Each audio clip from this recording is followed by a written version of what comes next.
শুভ সন্ধ্যা। যে যেখান থেকে আমার ভিডিও দেখছেন সকলকে আন্তরিক অভিনন্দন, শুভেচ্ছা ও ভালোবাসা। আমি মোহাম্মদ শিব্বির আহমেদ, চ্যানেল বাংলা 78 থেকে বলছি। মানবজমিনে আরেকটি রিপোর্ট করছে, যেখানে বলা হয়েছে জুলাই ঘোষণাপত্র নিয়ে রাজনৈতিক দলগুলোর সঙ্গে কথা বলবে সরকার।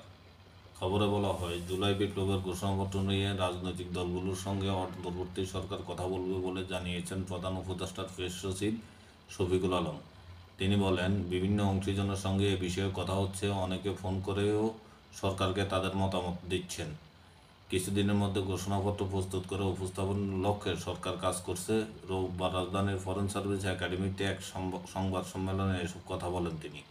প্রেস সচিব বলেন, কিছুদিন মধ্যে সরকার ঘোষণাপত্র প্রস্তুত করবে। এ সময় সাগররুনি হত্যাকাণ্ডের তদন্ত নিয়ে তিনি বলেন, সাগররুনি হত্যাকাণ্ডের তদন্তের জন্য নভেম্বরে একটা টাস্ক ফোর্স করা হয়েছিল। নতুন করে 25-30 জনের সঙ্গে কথাবার্তা হয়েছে, অনেক কাজ করছে বিআই। আশা করছি তারা ভালো কিছু করতে পারবে। এর আগে 30 বছর আগের হত্যাকাণ্ড নিয়েও তারা সুনির্দিষ্ট ক্লু বের করতে পেরেছিলেন।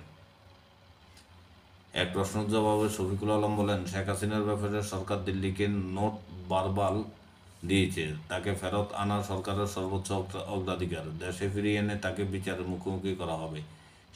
সে যে আকাম কুকাম করে এই দেশের চোরতন্ত্র কায়েম করেছে, ছোট ছোট বাচ্চাদের হত্যা করেছে, এসব কারণে তার বিচার হতে হবে। সেভাবে এত বছর পর তার বাবার হত্যাকারীদের মানে কথাটা এভাবে হয়েছে, যেভাবে সে এত বছর পর তার বাবার হত্যাকারীদের ফিরিয়ে এনে বিচারের মুখোমুখি করেছে, তার থেকে দ্বিগুণ গতিতে তাকে ফিরিয়ে আনার বিষয়ে সরকার কাজ করবে। সে এত পাপাচারে যুক্ত হয়েছে, তাকে বিচারের মুখোমুখি হতে হবে। তাকে ফিরিয়ে আনার বিষয়ে আমরা আশাবাদী, কারণ পৃথিবীতে কোনো দেশ খুনিকে জায়গা দিতে চায় না। তাকে বিচারের সম্মুখীন হতে হবে। আমাদের সরকারের সর্বোচ্চ অগ্রাধিকার শেখ হাসিনাকে ফেরত আনা। আমাদের সময়ে না পারলে পরবর্তী সরকার ফিরিয়ে আনবে।